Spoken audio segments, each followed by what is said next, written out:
Question: what is the practice and procedure of the Supreme Court? We should understand the very important aspects. The first and foremost aspect is what is the motto of the Honorable Supreme Court.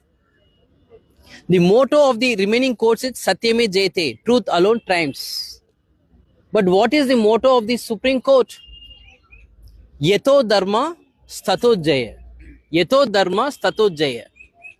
Where they have taken this motto? They have taken this motto from Mahabharata.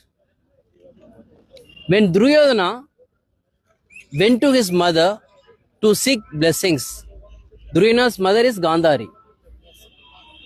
She said, instead of blessing Duryodhana with victory, she blessed him by saying, Yeto Dharma Stato Jaya.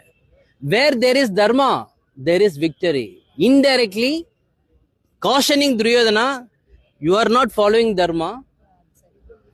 Pandavas are following Dharma, so they will win. Where there is Dharma, there is a victory. So that is the motto of the Supreme Court. So to uphold rule of law, we need to be on the right side. The right side is Dharma. That is important, dear friends.